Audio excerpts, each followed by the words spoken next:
Je comprends qu'Emmanuel Macron ait un problème avec Mme Castet. Elle a consacré tout son engagement à défendre les services publics. Or, lui a passé tout son temps à essayer de les démanteler depuis qu'il est aux affaires. Donc, effectivement, je comprends que ce soit un problème pour lui. Mais une cohabitation, c'est jamais agréable pour le président de la République qui doit cohabiter. Il faut qu'il s'y fasse. Mais moi, je l'incite à nommer rapidement Mme Castet, parce que ce qui se passe là, c'est une forme de coup d'État par procrastination, si je puis dire. Mais le président de la République, depuis plusieurs semaines, il essaye, on le voit bien, de constituer une coalition alternative.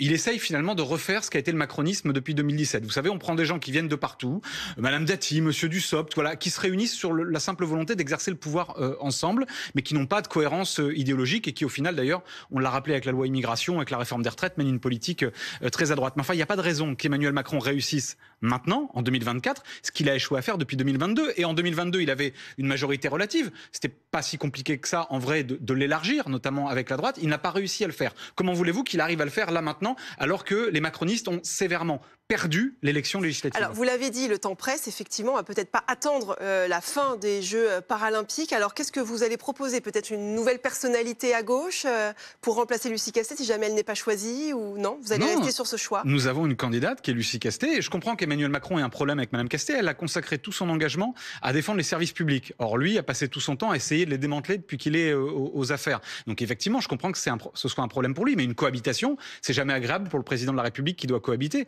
Il faut qu'il s'y fasse. Mais moi, je l'incite à nommer rapidement Mme Castet, parce que ce qui se passe là, c'est une forme de coup d'État par procrastination, si je puis dire, puisque le président de la République, à force de les mots sont retarder... forts, quand même, quand vous dites coup d'État, oui, c'est quand même très fort. Oui, je reprends une formule, vous savez, Mitterrand disait de Gaulle, le coup d'État permanent. Je dis le coup d'État procrastinant. Vous voyez que c'est une formule.